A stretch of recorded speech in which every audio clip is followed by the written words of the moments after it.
जय हिंद। आज मैं आपके लिए भारत की नर्मदा नदी तंत्र के बारे में लेकर आई हूँ, जो एग्जाम के लिए बहुत ही इम्पोर्टेंट है।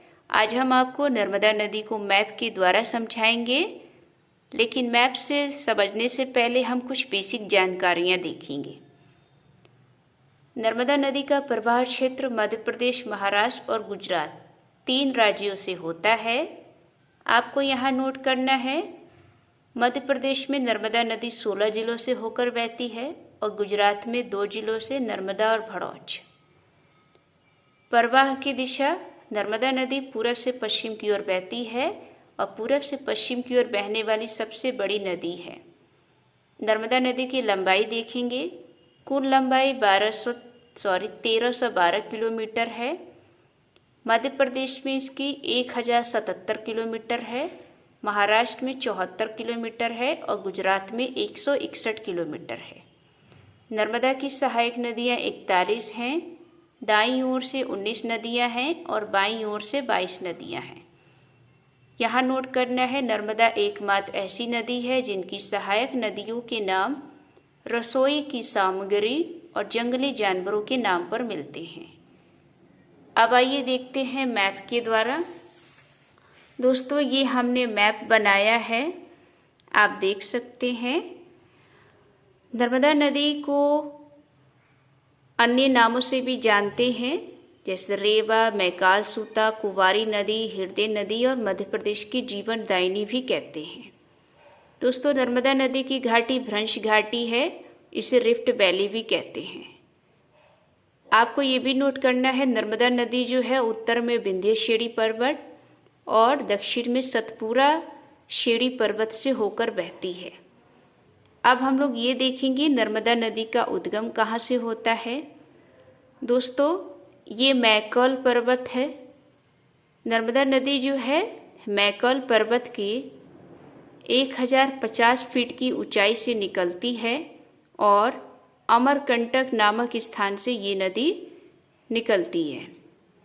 तो यहाँ आपको नोट करना है कि नर्मदा नदी मैकाल पर्वत की 1050 फीट की ऊंचाई से अमरकंटक नामक स्थान से निकलती है।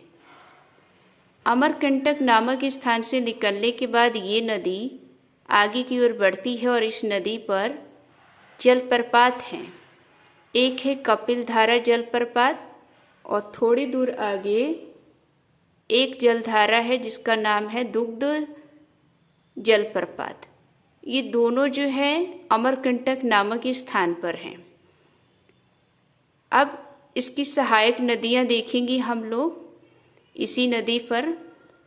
दोस्तों, हमने वही सहायक नदियाँ लिखी हैं जो बहुत ही प्रमुख हैं। तो इधर ये बाईं ओर की नदियाँ हैं और ऊपर दाईं ओर की नदियाँ हैं। बाईं ओर से एक बंजर नदी आती है जो नर्मदा में मिल जाती है और आगे चलकर यहाँ पर एक झील बना है जिसका नाम है रानी अवंतीबाई झील। इस झील के पास नर्मदा नदी पर एक बांध बना है जिसका नाम है बरगी बांध। ये बरगी बांध जो है मध्य प्रदेश के जबलपुर जिले में है। इसके आगे एक नदी आती है एक और दाईं ओर से, गोर नदी। ये गोर नदी नर्मदा में मिल जाती है। फिर थोड़ी दूर आगे इस नदी पर एक और जलप्रपात है जिसका नाम है धुआंधार जलप्रपात। ये जलप्रपात मध्य प्रदेश के जबलपुर के भेड़ा घाट में है। अब ये नदी आगे की ओर बढ़ती है और यहाँ से दाईं ओर से एक नदी आती है, हिरण नदी। ये हिरण नदी नर्मदा नदी में मिल जाती है और आपको यहाँ नोट करना है, हिरण नदी जो है नर्मदा नदी की सबसे लंबी सहायक नदी है। आगे की ओर बढ़ती है नर्मदा नदी, इधर से बाईं ओर से शेर नदी और शक्कर नदी आती है और नर्मदा नदी में मिल जाती हैं।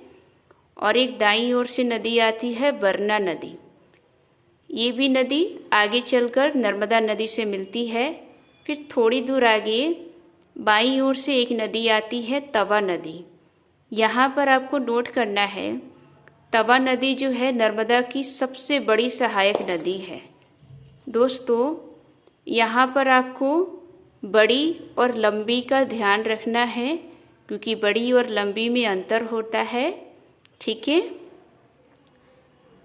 फिर आगे चलकर ये नदी आगे बढ़ती है और इधर से दाईं ओर से एक नदी आती है, कोलार नदी।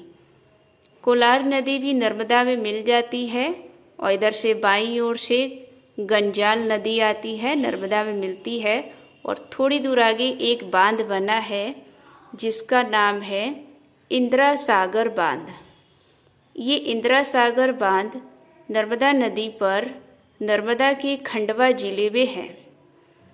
आपको यहाँ पर नोट करना है, ये इंदिरा सागर बांध मध्य प्रदेश का सबसे बड़ा बांध है। थोड़ी दूर आगे इस बांध के आगे एक नदी आती है, चुराल नदी, जो नर्मदा में मिल जाती है। और इसी के आगे एक और बांध बना है जिसका नाम है ओंकारेश्वर बांध। ये बांध जो है ये भी मध्य प्रदेश के खंडवा जिले में ही है। फिर आगे चलकर थोड़ी दूर एक और बांध बना है नर्मदा नदी पर जिसका नाम है महेश्वर बांध।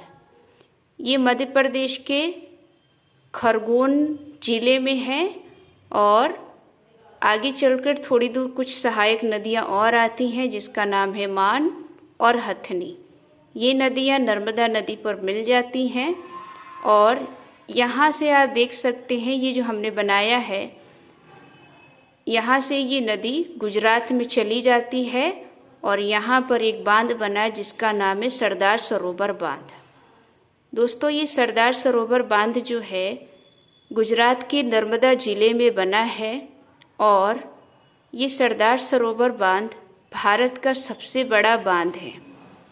इस बांध से 4 राज्यों को लाभ होता है। वो 4 राज्य गुजरात, राजस्थान, मध्य प्रदेश और महाराष्ट्र। इन 4 राज्यों को इस बांध से लाभ होता है। और इसी बांध पर सरदार पटेल की मूर्ति भी बनाई गई है। अब इस बांध से ये नदी जो है गुजरात के खंबात की खाड़ी में जाकर गिर जाती है और अरब सागर में चली जाती है। और गुजरात की खंबात के बाद ये नदी जो है ज्वार नद मुख का निर्माण करती है। तो दोस्तों, आज की ये वीडियो नर्मदा नदी पर कैसी लगी? उम्मीद है आपको समझ में आया होगा। अगर वीडियो अच्छी लगी हो तो चैनल को लाइक करिए, सब्सक्राइब कीजिए और शेयर भी कीजिए। मिलते हैं नेक्स्ट टॉपिक में। जय हिंद, जय भारत।